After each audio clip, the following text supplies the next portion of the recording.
Hey, I'm Chris, and this is Backyard Ozarks. I just drove 3 hours down into Arkansas to pick up a 1990 Jeep Cherokee XJ for $2,300. Was it worth it? Was it a mistake? Let's check it out.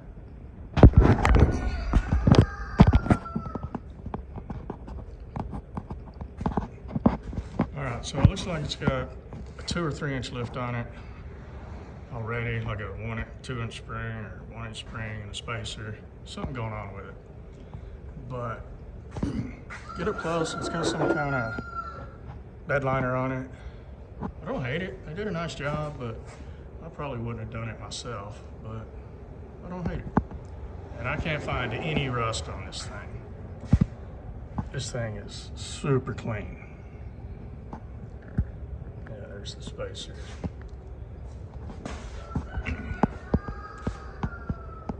So, and it had the big trucker mirrors on it, but I took them off.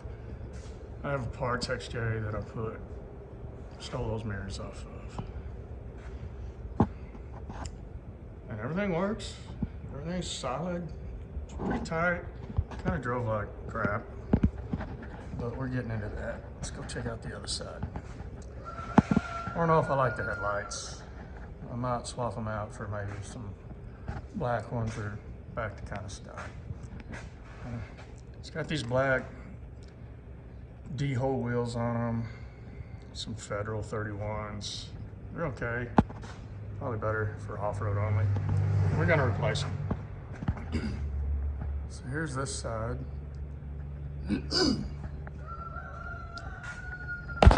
It was filthy on the inside. It had cigarette butts and sunflower seeds, and it was pretty gross. But I spent a full day detailing it, put new floor mats in it. Got this thing real clean. Oh, and the previous owner put electric windows in it, and you can roll them up and down with the key off. So we're gonna find out what kind of electrical nightmare I get into. Hopefully not. In the back, put floor mats in the back, threw a doggy seat from a service dog back there.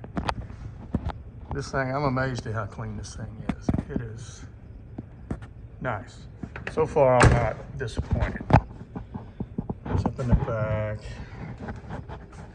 So just so y'all know, I don't make movies for a living, and I've never done videos before, and this is off my phone, so we're gonna learn how to do some stuff, some editing, if y'all hang in there. And up top, he had a trailer running light screwed up there for a tail light. I took it off. There's a whole bunch of silicone globs. We'll get all that off and cleaned up.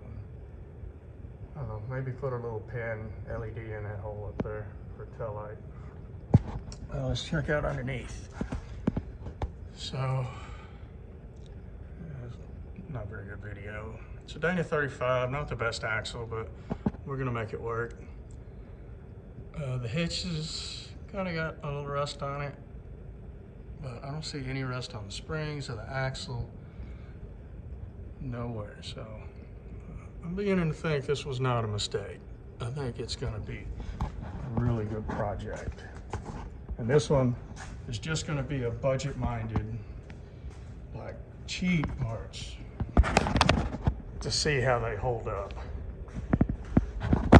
I'm not going to go too crazy on this one. I've got 2 other JLs that I went crazy on, but this is going to be budget friendly. All right, let's come over here. So it looks like it's got, I'm guessing, rough country maybe, control arms, but they're there. I mean, I'm going to use them top and bottom. Transmission was rebuilt professionally, so it's an AX15. It's good. The center axle disconnect had some kind of manual cable thing hooked up to it that didn't work. I took it apart and rigged it up so that it would be engaged all the time. I just used a piece of 1 inch rubber hose and 2 C-clips. Actually cost me $2 for that mod, and it works. It's got a 231 up there. Look at those quarter panels. Those rocks. Rocker panels, yeah. Those things are mint. Look at that. It's crazy, right? 1990. And I'm in Missouri. Everything here is just rusted out. All right, so far I've started doing some mods. I did some eBay sway bar disconnects. I mean, they seem pretty solid. They're really tight though. They're real hard to get off, but hopefully they will break in as you drive. So if you're thinking about getting those, I don't even remember what brand it was. It's good quality. They're just really stiff right now. Hopefully they'll break in, because I don't hate them. I kind of like them. I bought a brand new Rough Country track bar, adjustable track bar. And it looks pretty good. I'm impressed with it. It's a cast or forged. I'm not sure which one, probably cast. It's pretty heavy. It's adjustable. Pretty pleased with the quality on that. So there's the other. And I had the shock laying around. This is just a Rancho steering stabilizer that I had laying around. And I put it on there. We're gonna run it.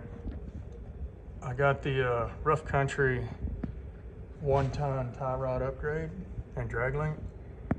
You have to drill out your knuckles and your steering arm to 5/8, and then you have to ream them out, which I've already drilled them out. I'm waiting on my reamer. It's in the mail somewhere. But it's pretty much where it's at right now. I think it's pretty solid. How do you like my dealership car display? That thing's fantastic. I can get on my little mechanic roller and roll around under it. Nice. All right, let's check out some of the parts I bought here.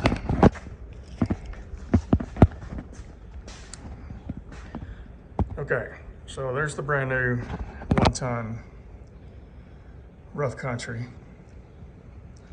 compared to the factory tie rod and drag link. You can definitely tell the difference night and day. And this thing is solid. It's heavy.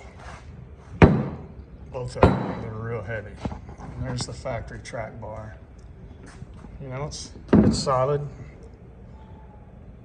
It's not bad, but you know, it's not adjustable, so it's gotta go. And yeah, let's go over some of the prices.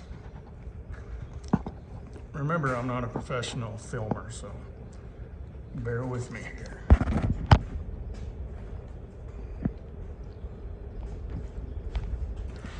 Okay, I got my list.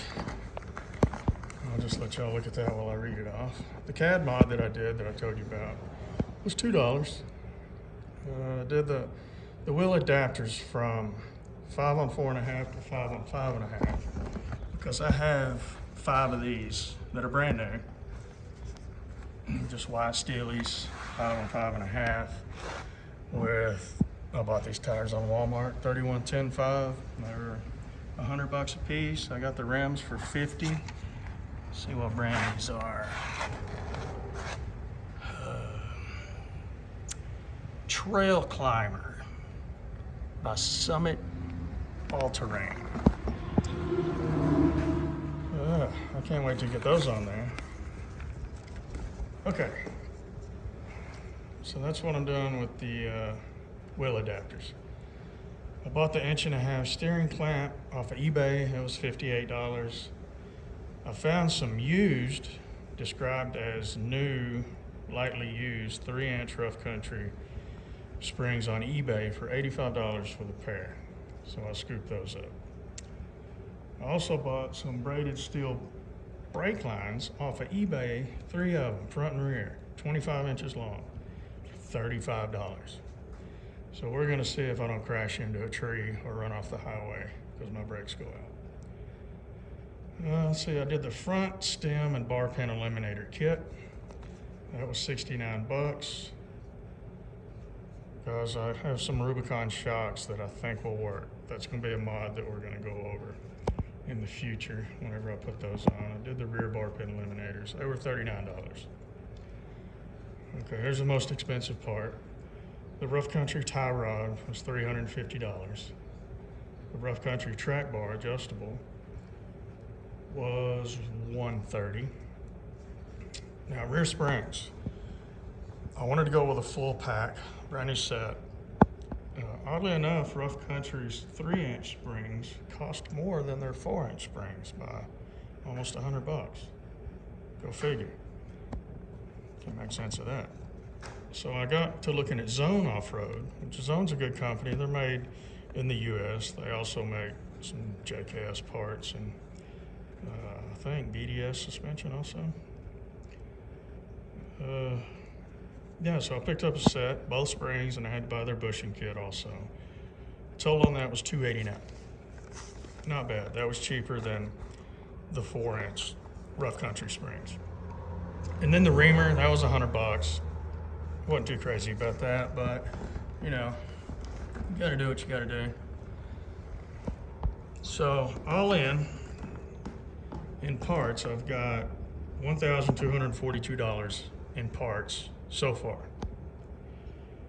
I paid $2,300 for the Jeep, which I think was a good price for what I got. This thing is super clean.